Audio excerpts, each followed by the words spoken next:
I'm going to cape bait. The media, M-E being the key word here. The media, we have to be accountable. We hear it from our listeners. We sometimes hear from the team. We sometimes hear from player security guards. It's all happened, believe me. Yes. And I'll tell you, sometimes you got to think about it for a second. You got to go, okay, if I go forward with this argument that I'm making, what kind of reaction am I going to get? If I really believe this and I know I'm going to get blowback, I better really back it up. I better know what I'm talking about, right? The only people in this dance of hockey that are unaccountable for anything are the referees. And the NHL protects them. And it's happened for a while. And John Tortorella, with his broken hand, how did he break his hand? We don't know. Probably punching a wall. Probably. I mean, yeah, are we just going to gloss over? Yeah, I want to know more about the broken hand, I'll be honest. But John Tortorella, along with all the other coaches, were warned before the beginning of this season that the NHL was not going to tolerate any sort of abuse of the officials. They had 2 ejections last year total. This year, it's already at 5. And we have one $25,000 suspension with Sheldon Keefe, who was ejected. And now we have a 2-game suspension of John Tortorella plus a $50,000 fine. Why? That's a really good question. We don't know. Well, he refused to leave the bench. But why did he refuse to leave the bench? This is the thing, right? This is the thing.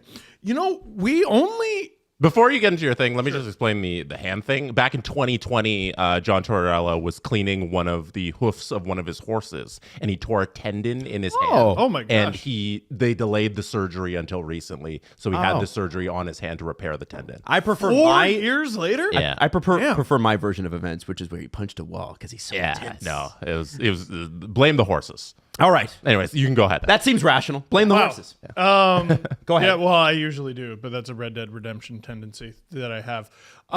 Listen, we don't know anything about these people. We don't know anything about these refs. And I think they'd be more sympathetic figures if we did. Dude, they take horrible abuse. They take horrible abuse all of the time. And I can't remember when we discussed this. If it was before this season or last. You know, Torts and Sheldon Keefe, and there was another one recently as well, another coach recently, were fined for unprofessional conduct. Now, hockey is hockey, and hockey culture is different from grocery store culture. You know, you couldn't behave the same way at a grocery store as you do on a hockey rink or in a hockey rink. But by nature, the way players and coaches act towards refs and the way refs act towards players and coaches is grossly unprofessional. And is there any repercussions for that on the refs side of things? If there is, we never know about it. There are 2 mic'd up incidents that I can think of recently. Tim Peel. And both cases, the ref didn't know their mic was still on. Tim Peel said the quietest part Loud. with his whole chest. Yeah. He said he was trying to find a penalty against another team because the other team, I think it was a Preds Red Wings game, was it? And what happened to him? Well, he never reffed again. He was retiring, but he was not fired. He just simply never got. You can't. It's a union. It's hard to fire. Much harder. It is. Well, but no. Whoa. Adam. I've been part of a union. When I was at the zoo. This is relevant information. I love it. I love a zoo story coming in on this. Listen, it protected employees. It protected employees. And it came in very handy very often. Every now and then, someone came across where we're like, this dude sucks and should probably go, but union. Yep. One day, someone caught him stealing. Well, you can't steal. Your union's not going to be like, actually, he's allowed to steal. You can't steal. You're out of a job. You're out of a union. You're a ref. You are caught on microphone, on television, fixing a game. intentionally saying, I'm not really paying attention to what's going on out here. I'm just looking to see if the Preds are on their best behavior.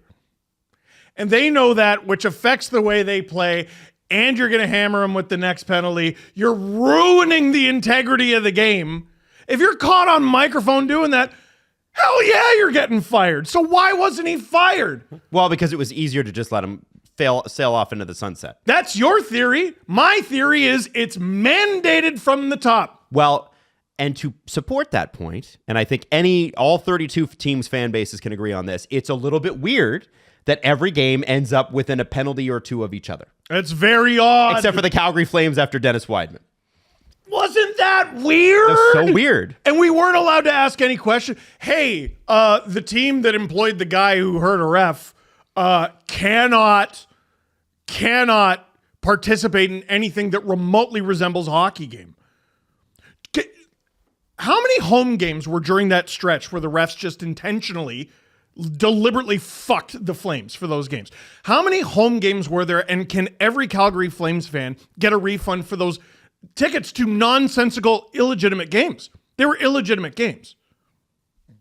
Prove they weren't. They were absolutely illegitimate.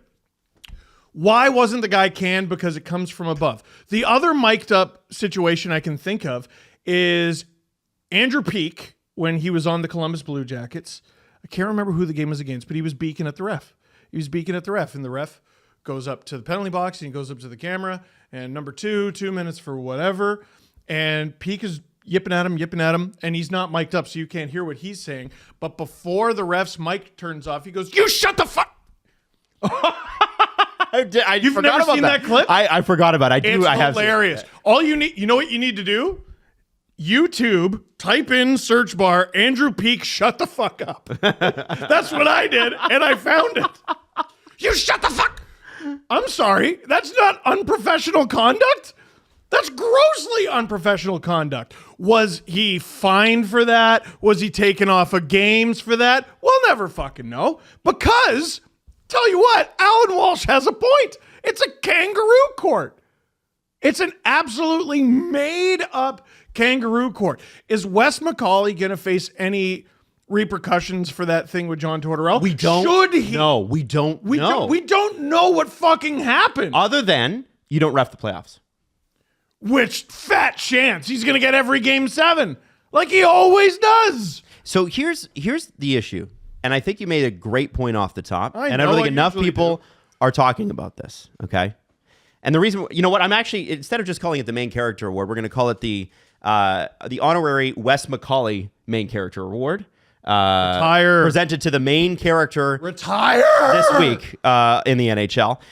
No, I what I'm saying is, I think that you make a great point in saying that if we knew more, they would be more. There would be a more sympathetic view of the referees. I've heard from. I know Tim Peel was like calling out Leaf fans the other day on his podcast, and I'm like, maybe you just don't understand what it's like to be a fan.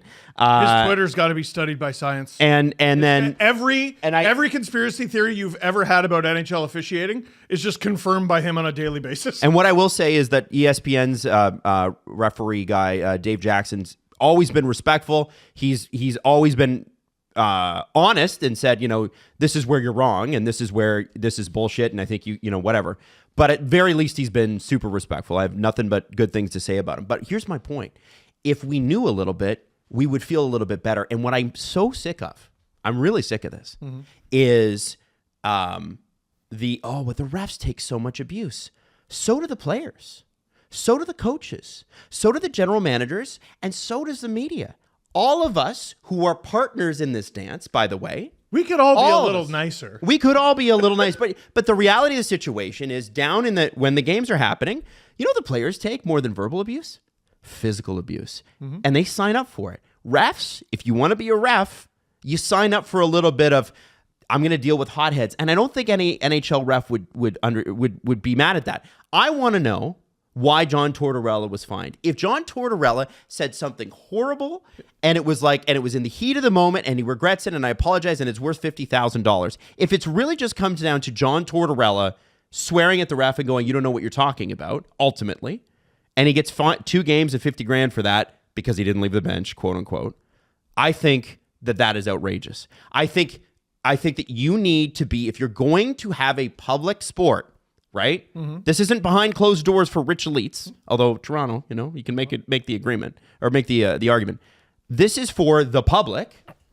The public gets to hold everybody accountable except for the refs. And that is the problem, because if you made the refereeing accountable, then the NHL would have to change a bunch of stuff. The NHL has loud and clear told everybody, every hockey fan, accountability is a one-way street. At the beginning of the season, we told coaches, cool it. They haven't cooled it, so we're dinging them. Officials, rule the roost. Do whatever you want with impunity. And even if you do step out of line, no one's ever going to know about it. Go and do whatever you want. Let's embolden these already sensitive dudes. And just first period, you're gone. Come on, man. Yeah. What are we doing? What end of the game? Someone's losing their temper. I understand. Yeah. The first period? I like this. The governor of the Flyers and Comcast Spectator Chairman CEO Dan Hilferty said, whatever fine the NHL tries to send to John Tortorella, they're going to pay it. Here, he said, can I give him some financial advice? He should have said that after they levied the fine. I think Flyers he said it before, and then they made it 50. You think the extra $25K was for him saying that? Not necessarily, but there's a greater than 0% chance. Here's what he said. I'm really proud of Torts for standing. By the way, he's the Comcast CEO. 50 grand is nothing to this team. I know. I'm really tired, or I'm really proud of Torts for standing up for his and our team. This new era of Orange is about having each other's back. Last night, Torts had our collective backs. I respect any action the league might feel is needed to take it, but if it includes a fine, I am paying it.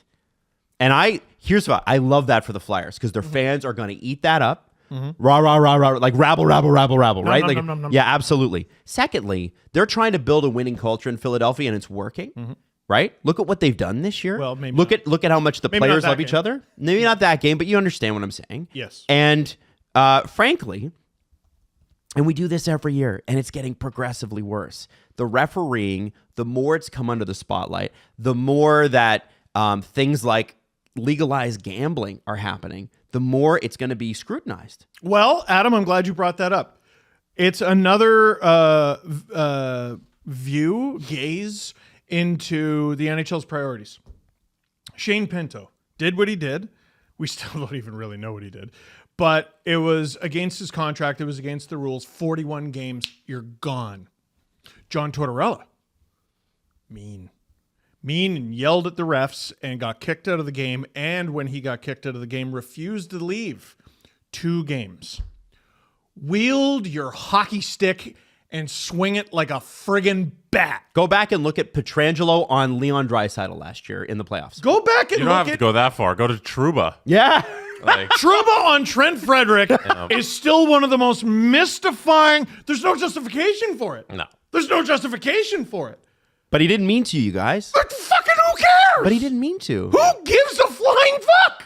But guys, The Who 2-game cares? suspension is something I have the most problem with, because it comes out of nowhere. Like, there's no precedence, there's no understanding of why it's 2 games. I don't think I've ever seen, it's ridiculous that he has to sit out these 2 games. The last coach I can think of getting suspended was John Tortorella.